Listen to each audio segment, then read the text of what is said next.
தொடர்ச்சியா புதிய விஷயங்கள் வருகிற போது அத முதல்ல வந்து கமல்ஹாசன் போய் அ அ ப்ரொஃபஷனலா படிப்பாரு. இல்ல அதற்காக நேரம் ஒதுக்குவார். அது அகிலா கிரேனா இருக்கலாம். இல்ல இப்ப ஏஐயா இருக்கலாம். எப்படி உங்களுக்கு அந்த உத்வேகம் கிடைக்குது? அந்த உத்வேகம் என்னன்னா, அந்த அகேல கரேன கண்டுபிடிச்சிட்டான் பாருங்க. ஆ. அவன் தான் எனக்கு முன்னோடி. முதல்ல செஞ்சது அவன் தான். நான் 100வதோ 101வதோ தான் போயிருப்பேன். அப்பதான் எனக்கு வந்து சரி யூஸ் பண்ணி இது நல்லா இருக்குன்னு சொன்ன சபரிகள் நிறைய பேர் இருக்காங்க. சபரி கிழவி ராமாயணத்தில் வருவாங்க. அவங்க கடித்து பார்த்த எச்சக்காயை தான் நான் சாப்பிட்டுட்டு இருக்கேன்.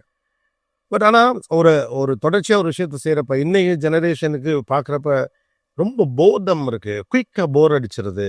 ஒரு விஷயத்துல அதோடைய பெர்ஃபெக்ஷனை நோக்கி போறதுக்குள்ளே டயர்ட் ஆயிடுறோம் அப்படின்லாம் சொல்றாங்க. ஒரே துறையில தொடர்ச்சியாக சிறுகுழுது இந்த விஷயத்துல பர்ஃபெக்ஷனை நோக்கி போறதுனால தான் டயர்ட் ஆகும். ஆ. பர்ஃபெக்ஷன்ங்கிறது வந்து ஒரு பர்மனன்ட் ஸ்டேட்டா இருக்கவே முடியாது. ஓகே, அடுத்த செகண்ட் அது மாறிடும் அந்த பர்ஃபெக்ஷன்ங்கிறது. அதுதான் உங்களுக்கு டிபெட்டியன் மாங்ஸ் எல்லாம் ஒயிட் ஹவுஸ்ல ஒரு வாரம் ஒரு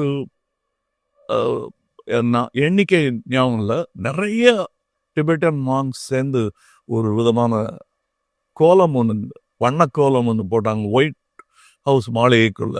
அதை ஃபோட்டோ எடுத்துக்கிட்டே இருந்தாங்கன்னா அப்புறம் பிரசிடென்ட் ஒபாமா வந்து அதை பார்த்தாரு. பார்த்து ஃபோட்டோ எல்லாம் எடுத்துட்டீங்களான்னு கேட்டு பெருக்கி தள்ளிட்டாங்க. ஆ. அதுதான் என் கலையும்.